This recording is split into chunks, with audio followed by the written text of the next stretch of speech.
Tantos niños que no tienen dónde dormir, tantos padres que abandonan el hogar, jóvenes atrapados en el mal que ya no pueden salir, tantos matrimonios acabados, tantas familias destruidas por el mal que buscan un refugio de amor. Pero en este momento hay un Dios quien te quiere amar. La esperanza es Jesús quien te puede ayudar. Él te ofrece su mano de amor para darte hoy salvación. La esperanza es Jesús, Él te da fuerza y Él te da el poder para enfrentar los problemas de hoy y salir victorioso con Él. La esperanza es Jesús. La esperanza es Jesús. Tantos niños que no tienen dónde dormir, tantos padres que abandonan el hogar, jóvenes atrapados en el mal que ya no pueden salir, tantos matrimonios acabados, tantas familias destruidas por el mal que buscan un refugio de amor. Pero en este momento hay un Dios quien te quiere amar. La esperanza es Jesús quien te puede ayudar.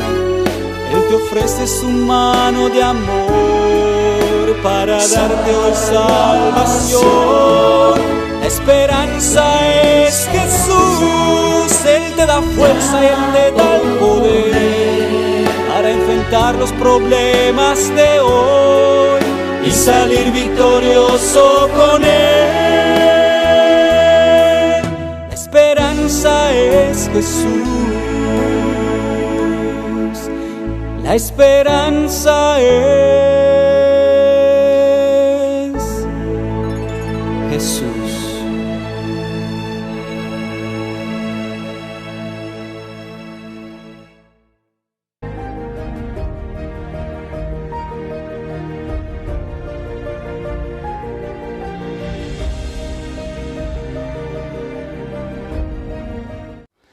Hola mis amigos queridos, qué alegría estar nuevamente reunidos a través de la tecnología, de las redes sociales, para el estudio de la Palabra de Dios.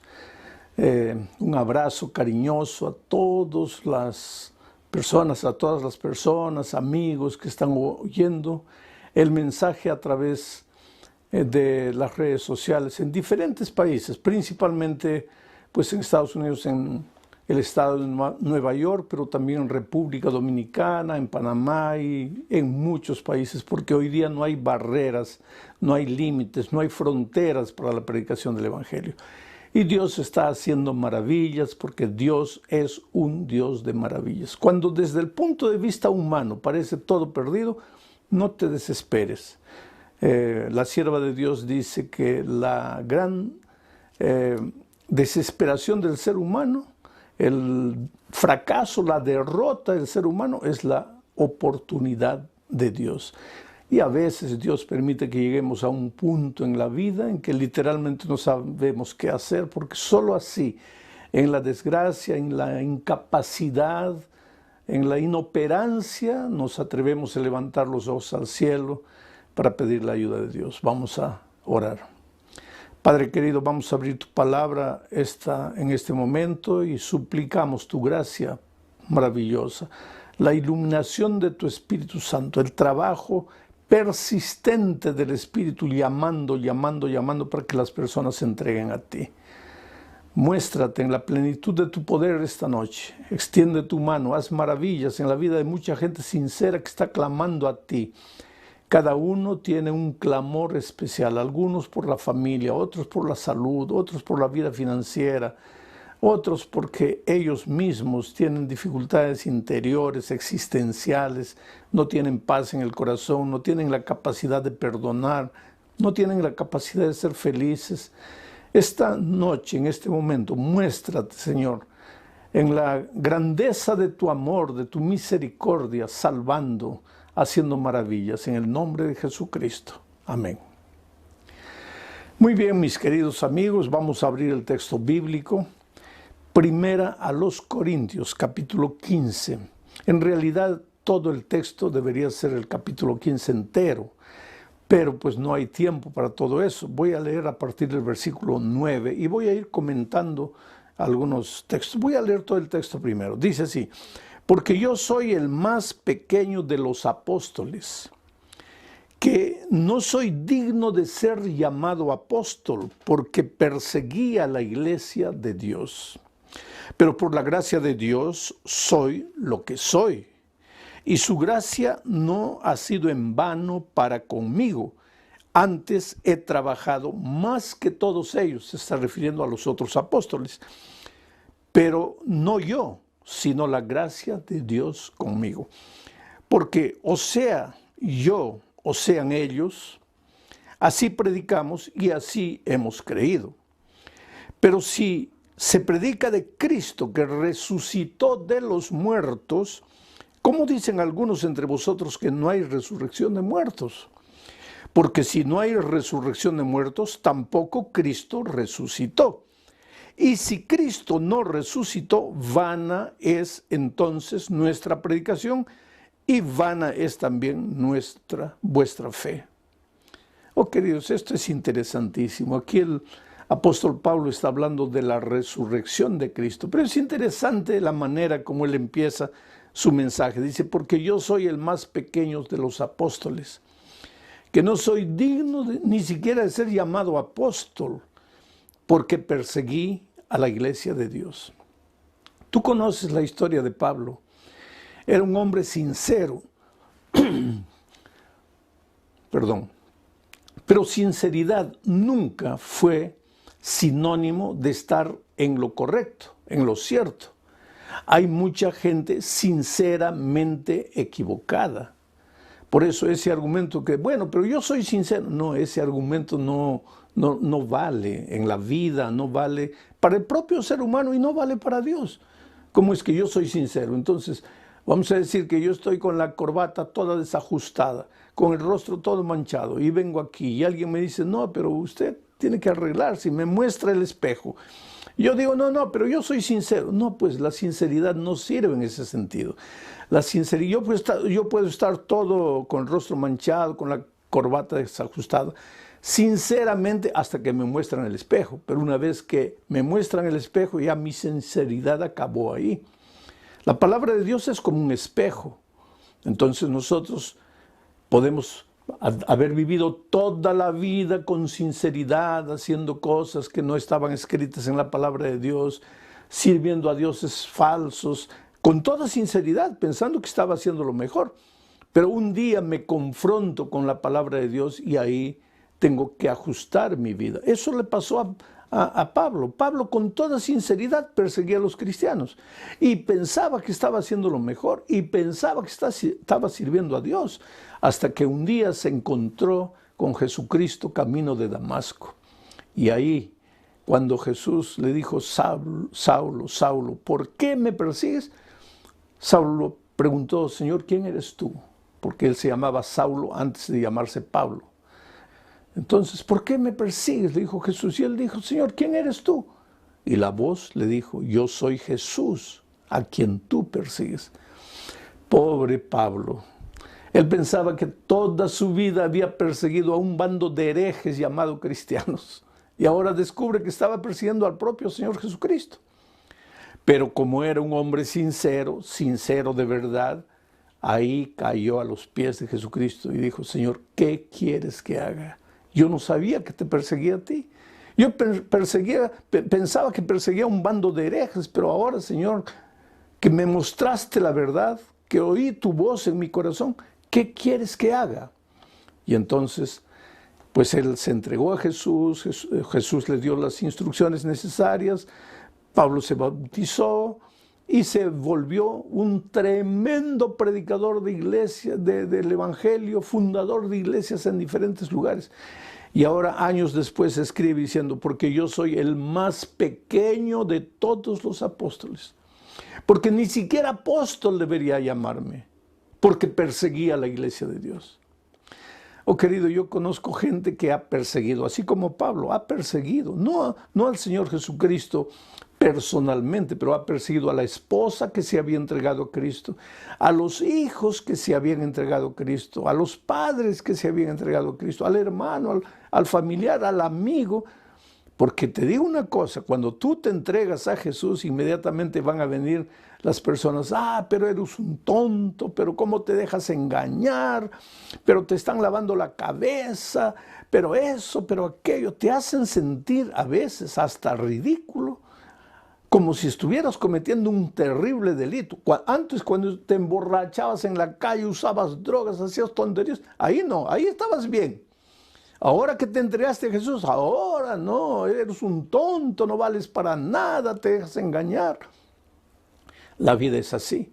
Y yo he conocido gente burlona, gente sarcástica, que se reía de los cristianos, del cristianismo, de la palabra de Dios, pero un día, porque por detrás de todo ese sarcasmo había sinceridad, un día se confrontaron con la palabra de Dios y se rindieron como Pablo. Y de repente en este momento yo estoy predicando a alguien que no cree en lo que estoy predicando, no cree en la palabra de Dios, no cree, no, todo eso es tontería, todo eso es mentira, lo único que quieren es el dinero, que eso, que aquello. Pero te digo una cosa, si tú eres un hombre sincero, un día, yo no sé las circunstancias, yo quisiera que te entregues a Jesús cuando todo te va bien, pero aunque las cosas te vayan mal, si es necesario, vas a entregarle tu corazón a Jesús y vas a ser transformado por Jesús. Y quién sabe, hoy día tú, así como Pablo, que fue enemigo del Evangelio, un día tú vas a ser un predicador del Evangelio. Hoy día que en este momento estás borracho ahí en una cantina, llenando la cabeza de alcohol, un día, recuérdate, ese borracho no existirá, existirá un tremendo predicador del Evangelio, un hombre cuya vida será una inspiración para todos nosotros, porque Dios es grande. Bueno, Pablo se convirtió y ahora Pablo predica el Evangelio. Y el Evangelio no consiste solamente en la muerte del Señor Jesucristo. El Evangelio también consiste en la resurrección de Jesucristo. La muerte es lo que Jesús hace por nosotros, porque nosotros no podemos remediar nuestro pasado. ¿Qué podemos hacer? Ya pecamos, ya ofendimos, ya herimos, ya arruinamos. ¿Qué podemos hacer? Necesitamos el poder perdonador de Dios, la gracia perdonadora de Dios. Entonces Él viene y nos perdona. Pero la vida no termina ahí. Ahora vamos a tener que continuar viviendo. Y esa vida tiene que ser una vida de victoria. Y porque tiene que ser una vida de victoria, entonces aquí viene el símbolo de la resurrección de Cristo, que es un símbolo de la vida victoriosa en Cristo. Quiere decir, en la hora del bautismo, esto es interesante, somos sepultados, morimos, el hombre malo, el hombre viejo, el que hizo tantas tonterías, ese muere, se queda ahí para siempre. Ahora, el que nace del agua, ese es un hombre nuevo, un hombre resucitado. Pero ahora Pablo viene y dice, pero si Cristo no resucitó, ¿y por qué él dice si Cristo no resucitó? Porque en sus días había mucha gente que no creía en la resurrección. Eso no fue solo en los días de Pablo, en nuestros días también. Hay mucha gente que dice, no, la Biblia es todo tontería, Jesús es una utopía. No, que Él murió y resucitó. ¿Quién puede morir y resucitar? No, eso no es verdad. Todo eso es mentira. A la gente se deja engañar con ese asunto de la resurrección. Y eso también había en los días de Pablo. Por eso Pablo dice, pero si Cristo no resucitó, como algunos creen que no existe resurrección, entonces vana es nuestra fe. Vano es lo que predicamos y vano es lo que ustedes creen. ¿Por qué? Porque todo el Evangelio se centraliza en la muerte y en la resurrección de Cristo. Porque si Jesús solo hubiera muerto y no hubiera resucitado, entonces el diablo habría vencido.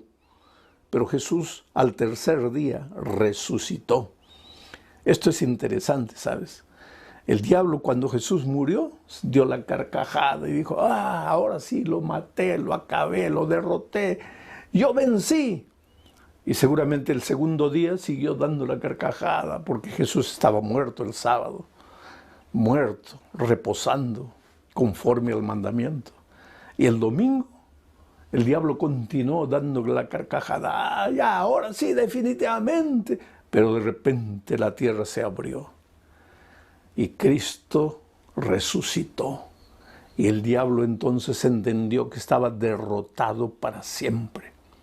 Pero había gente que no creía en la resurrección. Y si todo el Evangelio está centralizado en la muerte y en la resurrección de Cristo y no existe resurrección, entonces todo lo que predicamos es mentira, la Biblia es mentira, lo que predicaron los discípulos, los apóstoles, todo es mentira. El cristianismo es mentira, no tiene sentido. ¿Por qué? Porque Jesús es mentira. ¿Por qué? Porque nos resucitó. Pero la Biblia es contundente al afirmar que el Señor Jesucristo resucitó de entre los muertos.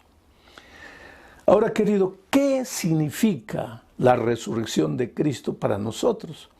¿Cuál es el mensaje de la resurrección de Cristo?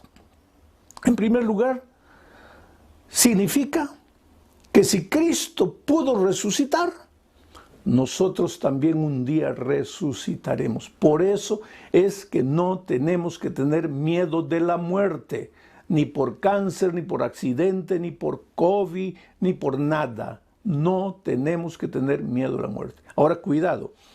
Yo no digo que el cristiano, porque tiene a Cristo, porque tiene esperanza, porque tiene la seguridad de la resurrección cuando Cristo vuelva, yo no digo que el cristiano tiene que ser insensato, imprudente, necio, que tiene que andar buscando el peligro. No, querido. Ayer o la otra noche estudiamos el tema. No te acerques del árbol. No te acerques del territorio donde el enemigo está. Y yo te diría en la vida física, no coloques tu vida en riesgo. ¿Para qué te vas a arriesgar? Practicar cosas donde en cualquier momento puedes morir. Aléjate, a no ser que sea pues necesario, extremadamente necesario.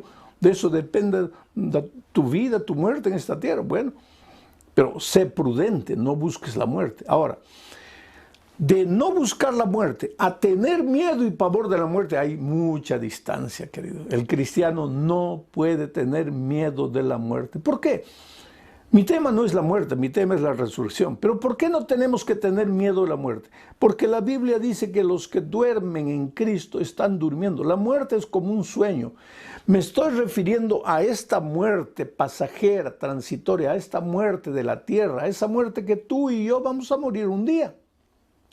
No estoy hablando de la muerte eterna ni de la vida eterna, estoy hablando de esta muerte, que todos vamos a morir en este mundo, porque después de la entrada del pecado también entró la muerte. Pero entró la vida eterna en Cristo Jesús.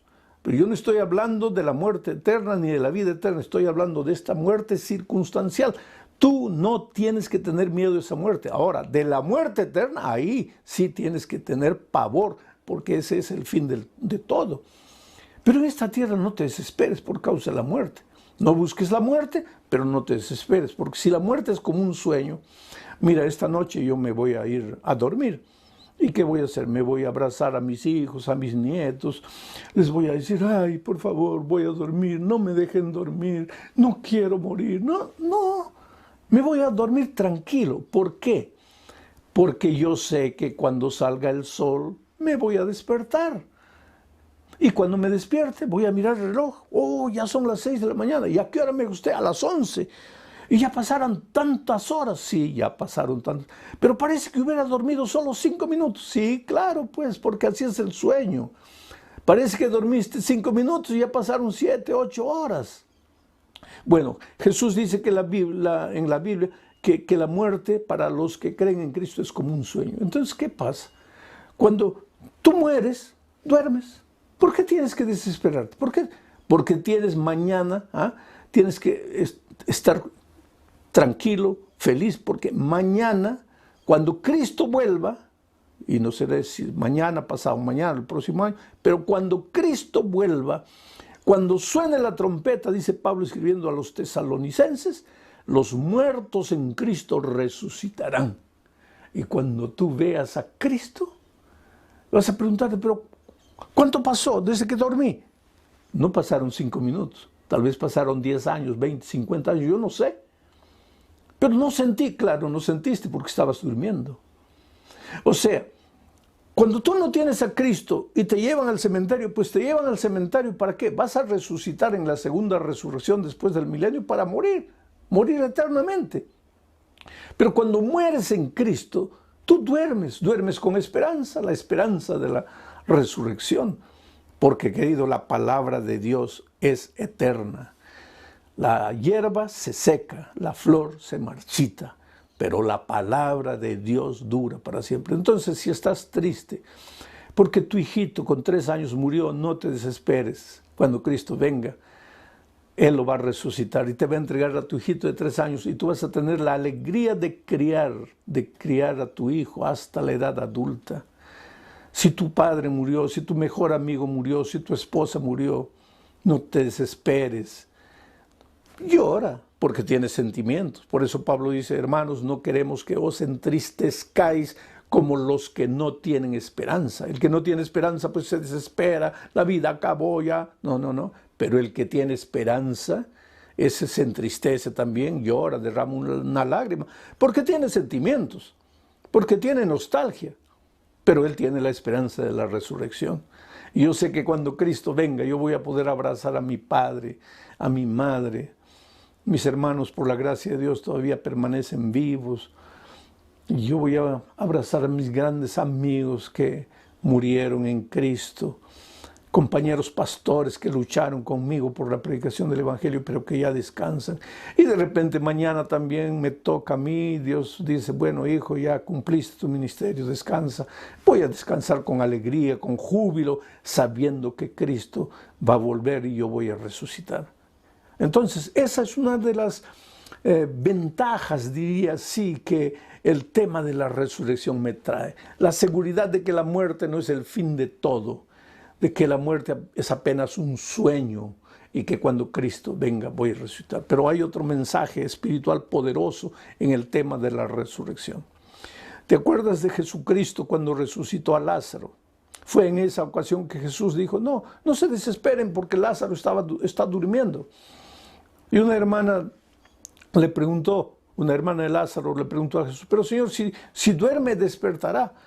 Y él le dijo, no, es que está muerto. Pero Señor, ¿está muerto o está durmiendo? Pues está muerto, pero está durmiendo. Porque para el que está en Cristo, el muerto está durmiendo hasta el día de la resurrección.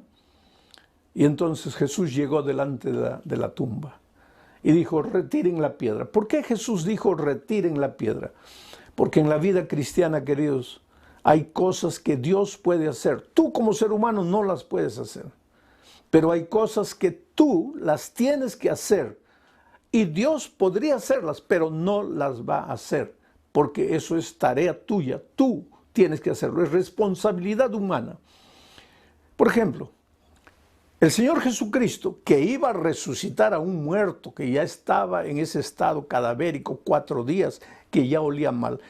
Ese poder que Jesús tenía, Él no podía con ese poder retirar la piedra de la tumba. Claro que podía. Y entonces, ¿por qué le dijo a los hombres, retiren ustedes la piedra? Porque aunque Jesús puede retirar la piedra, Él no la va a retirar. Quien tiene que retirarla es el ser humano. Ahora, ¿el ser humano puede resucitar a un muerto? No. Entonces Jesús lo va a hacer. Pero la piedra, el ser humano la tiene que retirar. Entonces, eso funciona en todos los aspectos de la vida cristiana. A veces nosotros queremos que Dios lo haga todo. Vamos a decir que estoy desempleado y me arrodillo, Señor, ayúdeme a encontrar empleo. Yo creo en ti, tú eres grande, tú eres poderoso, tú haces maravillas. Yo tengo fe, Señor, ayúdame a encontrar el empleo. Pero te quedas después de orar tranquilo en la casa ¿Qué empleo te va? ¿Tú crees que Dios te va a hacer caer el empleo del cielo? No. Ahora, después de haber clamado a Dios, tú vas a salir y vas a hacer las entrevistas que tengas que hacer y vas a tocar las puertas y vas a aplicar y te vas a enfrentar a gente que te va a mirar a veces con desdén, con desprecio, con menosprecio. Pero esa es la parte tuya, tienes que tocar puertas, tienes que caminar, tienes que cansarte. Pero ahora lo haces sabiendo que el Espíritu de Dios está yendo adelante de ti, tocando la puerta del corazón de esos hombres duros para que te den el empleo. Cuando el gerente de la empresa a la que mandaste la aplicación comienza a leer el papel, el Espíritu unge sus ojos con colirio para que vea tu nombre y para que te dé la oportunidad. Ahora, la oportunidad, ¿quién va a ir a trabajar? ¿Quién va a levantarse a las 4 de la mañana a ir? Eres tú. El asunto es que muchos cristianos malinterpretamos eso y pensamos que Dios no nos responde porque nosotros no quitamos la piedra. Quien tiene que hacer la parte humana es el ser humano. Quien tiene que hacer la parte divina es el Señor Jesucristo. Y en aquella ocasión el Señor Jesucristo le dijo: Lázaro, sal. Y por el poder de la palabra de Jesucristo, el muerto, el cadáver que ya olía mal, que ya estaba en estado de descomposición, se levantó y salió. Por el poder de la palabra de Dios. Aquí está la palabra de Dios, querido. Jesucristo no está a nuestro lado así corporalmente, aunque su espíritu en este momento está usando la palabra para tocar tu corazón. Y yo te digo, por el poder de la palabra de Dios, aunque estés en estado cadavérico espiritualmente, aunque sientas que ya no tiene sentido nada, aunque creas que todo está perdido, todo está acabado, por el poder de la palabra de Dios, el Espíritu será capaz de hacer maravillas. Y Lázaro se levantó. Y hay un predicador del siglo XVIII que me impresiona con la fuerza de su predicación. Y él decía, Jesús tuvo que decir: Lázaro, sal fuera. Porque si Jesús no dijera: Lázaro, sal fuera, el poder de su palabra era tan grande que todos los muertos del mundo resucitarían. ¡Qué poder extraordinario de la palabra de Dios! Por eso Jesús dice, ese predicador tuvo que decir: Lázaro, solo tú, como una primicia. Porque los otros resucitarán cuando yo vuelva por segunda vez. Solo tú, Lázaro. Entonces yo te pregunto, si Jesús fue capaz de resucitar a un hombre que ya olía mal, que ya estaba en estado de putrefacción, ¿por qué no puede resucitar tu matrimonio? Porque el otro día alguien me dice: pastor, para mi matrimonio ya no hay salida. Le digo: ¿qué? ¿Ustedes pelean mucho? Y la señora me dice: pastor, ojalá que peleásemos, porque si peleásemos por lo menos sería evidencia de que estamos vivos. Lo peor es que ya ni siquiera peleamos. Hay una indiferencia, una frialdad, un hielo entre nosotros. Vivimos debajo del mismo techo, dormimos en la misma cama, pero ya entre nosotros no existe nada. Todo está destruido. Para mi matrimonio ya no hay salida.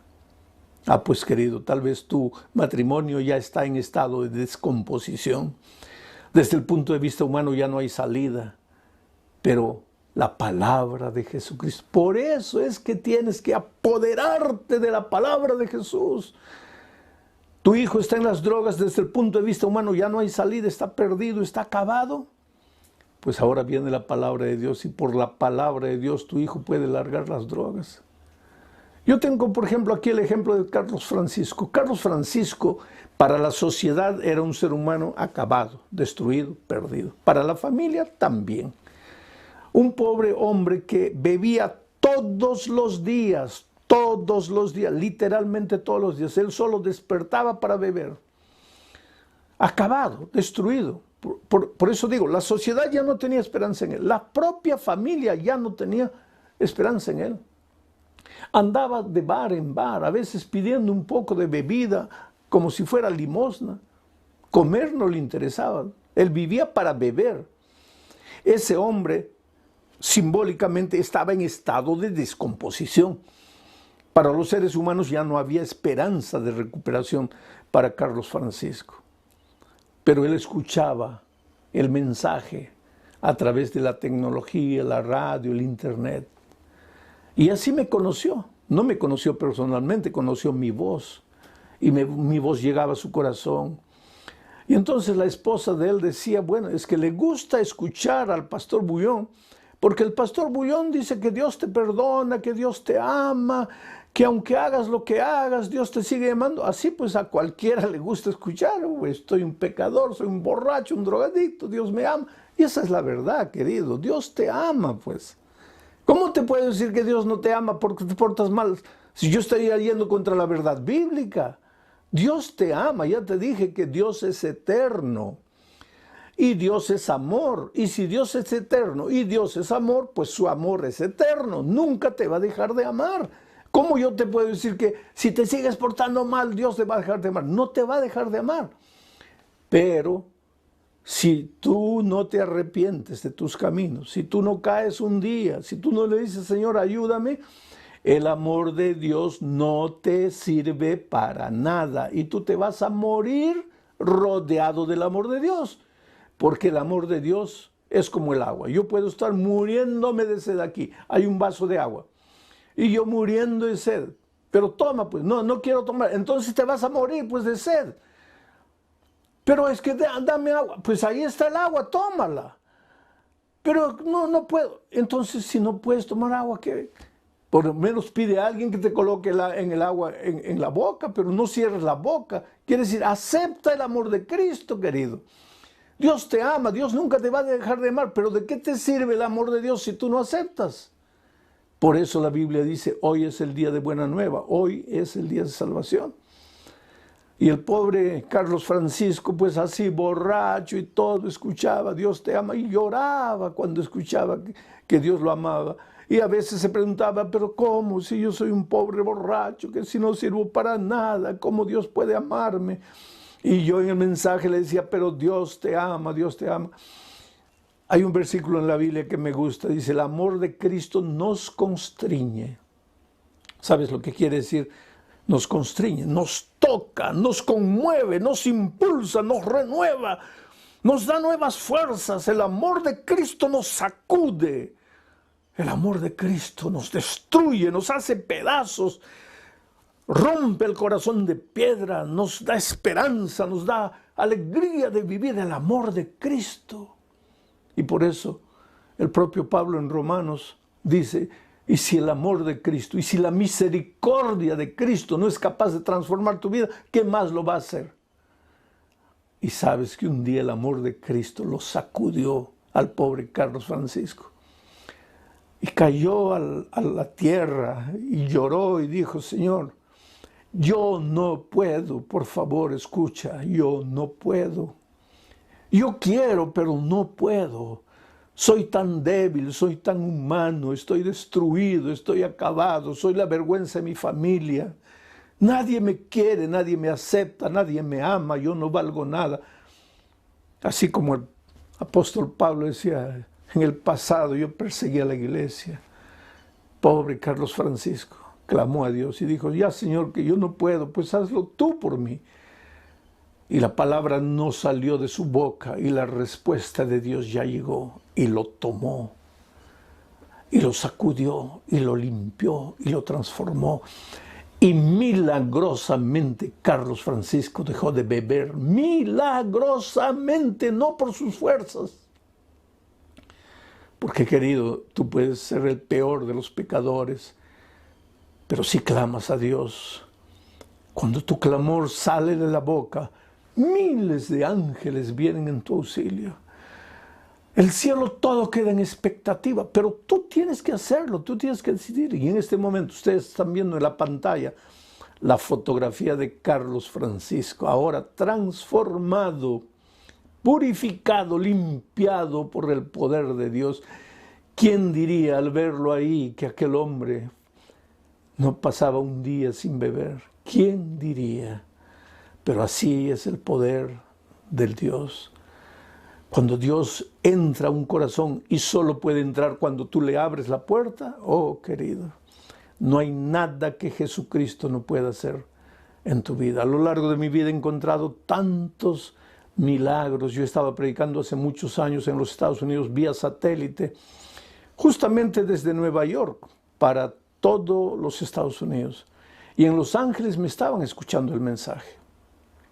Y ahí sucedió un milagro, porque había una pareja mexicana. El hombre era un malo, perverso, golpeaba a la esposa, pero la golpeaba casi al punto de dejarla muerta. Y un día ella pensó, si yo me quedo aquí, él me va a terminar matando, mejor me escapo, pero ¿a dónde me escapo? Y el marido le había dicho, y si un día te atreves a escapar, yo te busco, yo te alcanzo, y en cualquier lugar del mundo yo te alcanzo y te mato. Entonces mejor ni te atrevas a salir de aquí. Pero un día mientras él se fue a trabajar, ella agarró un poquito de ropa, tenía unos primos en Los Ángeles, ella vivía en México. Cruzó la frontera y se fue para Los Ángeles. Y se escondió en la casa de su familia allá en Los Ángeles. Pero cuando llegó allá, descubrió que la familia había conocido la palabra de Dios. Y que ahora todos los días, antes de salir al trabajo, la familia se reunía, cantaba, estudiaba la palabra de Dios. Y ella pues estaba hospedada en la casa de ellos, por cortesía comenzó a escuchar. Y en esos días comenzó la campaña de evangelismo que yo estaba haciendo desde Nueva York. Y el primo le dijo, mira, yo sé que tú no estás de acuerdo con estas cosas, que no te gusta el evangelio, pero yo te pido una cosa, por favor, ve solo esta noche. Ve solo esta noche. Después ya no vas. Y ella fue la primera noche. Y le gustó la palabra de Dios. Le mostró cosas que ella no veía. Se dio cuenta por qué su matrimonio no había salido bien. Y entonces la segunda noche le dijo al primo, yo quisiera ir hoy también. Anoche me gustó mucho el mensaje. Y fue la segunda noche, la tercera, la cuarta, la quinta, la sexta noche. Pero vamos al otro capítulo. Y el esposo allá en México, un día llegó a la casa, no encontró a la esposa. Y pues se enardeció, se llenó de ira, dijo, yo la mato. Y comenzó a averiguar a dónde se fue y descubrió que ella tenía unos primos en Los Ángeles. Entonces él dijo, ya sé, ella se fue allá. Yo voy allá, la encuentro, la mato y me vuelvo aquí, nadie va a saber que la maté. Y se fue a Los Ángeles, descubrió la dirección de los primos, comenzó a vigilar de día, vigilar de noche, y una de esas noches vio a la esposa saliendo con los primos, justamente para la primera noche de las conferencias que yo iba a predicar desde Nueva York. Y él la siguió de lejos. Cuando ellos entraron a la iglesia, él también entró a la iglesia, se quedó en el último banco y escuchó la palabra de Dios. Y querido, la palabra de Dios, ya te he dicho, es espada de dos filos y penetró hasta el fondo del corazón de este hombre y lo sacudió y lo hizo llorar. Y en la hora del llamado, cuando yo llamé a las personas, él se levantó, salió para afuera, no quiso responder al llamado. Pero la segunda noche volvió, y la otra noche volvió, y cada noche el Espíritu de Dios lo golpeaba pues como una dinamita. ¿Ah? El poder del Evangelio es dinamita, el poder del Evangelio es dinamita que destruye la roca más dura. Y ese hombre, la tercera noche, la cuarta y la sexta noche, yo prediqué de Lázaro, la resurrección de Lázaro y cómo Jesús resucitó a un cadáver destruido, podrido, acabado. Y esa noche yo pregunté, ¿cómo tú puedes decir que Dios no puede resucitar tu matrimonio? Desde el punto de vista humano, tú ya no tienes salida, no hay salida para tu matrimonio, pero Cristo puede hacerlo. Confía en Él, confía en sus promesas. Y cuando hice un llamado, ¿cuántos quieren entregarle la vida a Jesús? La esposa que estaba ahí se levantó y vino adelante. Y él atrás, sacudido por la palabra, vio a la esposa yendo y se levantó también. La esposa llegó aquí, estaba en lágrimas, emocionada, entregándole el corazón a Jesús. Los primos a un lado, viendo emocionados la decisión de la prima. Y de repente, cuando ella está así, siente que alguien le aprieta el brazo. Y cuando mira, ve a su esposo. Y ahí empalidece y se desespera porque el esposo le había dicho, Si tú te vas, yo te alcanzo. En el fin del mundo te encuentro, pero te encuentro para matar. Y cuando ella vio, pensó, ahora me va a matar. Y él vio el miedo, el espanto reflejado en los ojos de la esposa. Y se dio cuenta de lo que estaba haciendo. Y le dijo, querida, yo no te voy a hacer nada. Yo también me estoy entregando a Jesús. Y le contó la historia.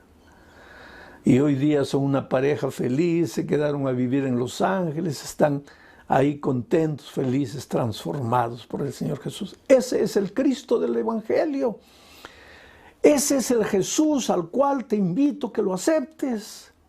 Ábrele tu corazón. Bautízate, querido. Hay un texto que me gusta aquí en Colosenses capítulo 2, versículo 12. Mira lo que dice. Sepultados con Él, con Jesucristo, en el bautismo. En el bautismo es que te sepultas con Cristo. En el cual fuisteis también resucitados con Él mediante el poder de Dios. Bautízate. Porque al ser bautizado mueres a tu vida de pecado y resucitas en el poder de Dios para una vida de victoria. El sábado va a haber bautismo, bautízate. Y si todavía no te has bautizado, pues entrégale a la vida a Jesús y empieza a estudiar la Biblia y prepárate para el reino de los cielos. Toma tu decisión ahí. No rechaces, no argumentes, no endurezcas tu corazón, no postergues. Ahora, en ese momento, entrégale el corazón ahí. Voy a orar por ti.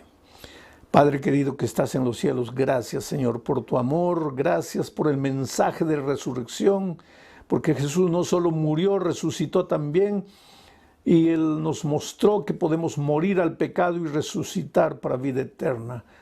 Y esta noche tenemos la convicción de que podemos resucitar nuestros valores, nuestros principios muertos, cadavéricos, que puedes resucitar hogares, vidas, jóvenes que se están destruyendo. No hay nada imposible para ti, Señor. Y si en este momento alguien está clamando en su corazón, esperando un milagro, tú, Señor, opera ese milagro en la vida de ellos. En el nombre de Jesucristo. Amén.